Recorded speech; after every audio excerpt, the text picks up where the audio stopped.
Bonjour. Alors aujourd'hui, je vous retrouve au pied de mon saule. C'est un saule blanc qui est au bord d'une rivière, qui a déjà un certain âge, hein, il n'est pas tout jeune.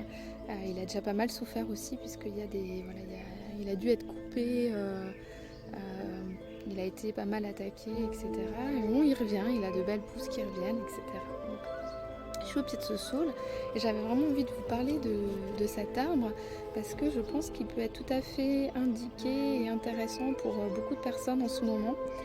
Donc le saule, quand on dit saule, on entend eau.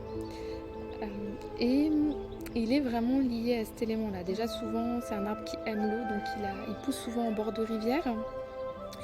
Mais plus que ça, il est lié vraiment intimement à cet élément, puisque l'élément eau va symboliser les émotions.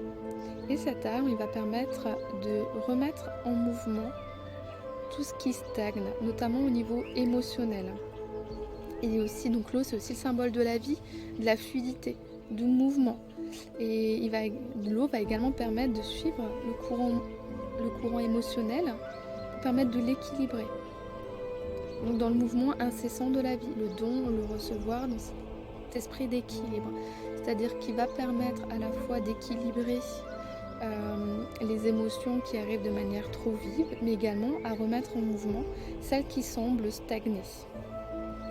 Alors le saule, donc je disais, il remet en mouvement les émotions. Donc à partir du moment où les émotions sont en mouvement, on n'a plus besoin de faire de l'inflammation. Souvent, quand on a des choses qui stagnent, le corps nous envoie des signaux pour qu'on s'en occupe et souvent ça peut se traduire sous forme d'inflammation. Alors soit des inflammations relativement fortes entre guillemets comme des douleurs, mais aussi simplement comme des inflammations plus latentes, plus douces en fait, qu'on ne pense pas forcément soit des inflammations. Alors le saule, il va également permettre de communiquer avec les autres troupes de notre inconscient, c'est-à-dire qu'il n'y a pas d'ombre sans lumière, il n'y a pas de lumière sans ombre. Donc c'est aussi un arbre qui va permettre de chercher au fond de soi, au fond de son ombre, pour justement laisser réémerger la lumière de cette ombre, qui va permettre donc de libérer des émotions et notamment de libérer, comme je disais, donc ceux qui stagnent. Et c'est pour ça aussi qu'il a ces feuilles en forme de larmes, symbolisant vraiment l'émotion en fait qui coule, qui circule. Alors le saule, ça aussi, c'est un arbre qui est féminin, qui a une grande sensibilité, qui va relier à cette sensibilité-là à la réceptivité et à l'intuition. C'est aussi un arbre qu'on va pouvoir aller voir justement pour s'occuper de tout ce qui a stagné dans cette vie-là, mais aussi d'un point de vue familial et dans toutes les lignées avant et toutes nos vies avant. Donc on va pouvoir s'occuper avec cet arbre du passé, de toutes nos mémoires, de nos souvenirs, de toutes les imprégnations de la lignée familiale ou de nos vies antérieures. Alors, en fleur de bac, il y a aussi une fleur qui s'appelle Quilo, qui est donc la fleur de saule. Et Bach disait que le saule représentait la victimisation chez les personnes.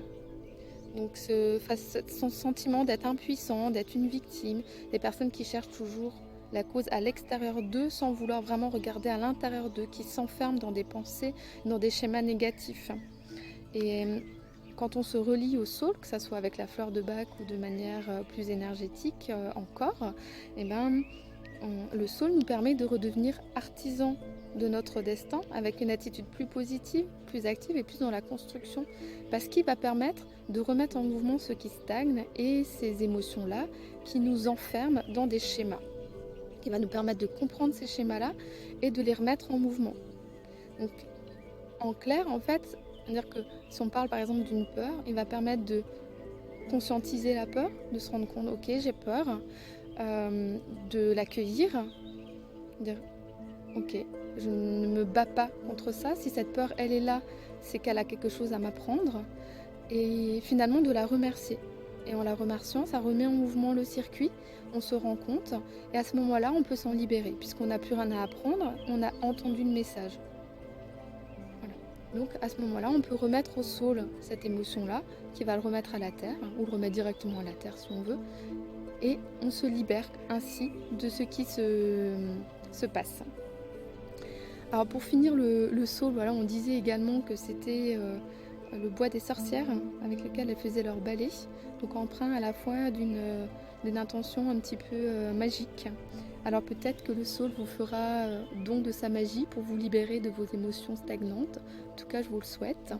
Et bah voilà, je ferai suivre avec une petite méditation qui parlera justement de ces émotions bloquées et de ces libérations d'émotions qui stagnent. Alors je vous souhaite à tous une très belle après-midi, une très belle journée, peu importe quand est-ce que vous écoutez cette vidéo, et puis je vous dis à bientôt.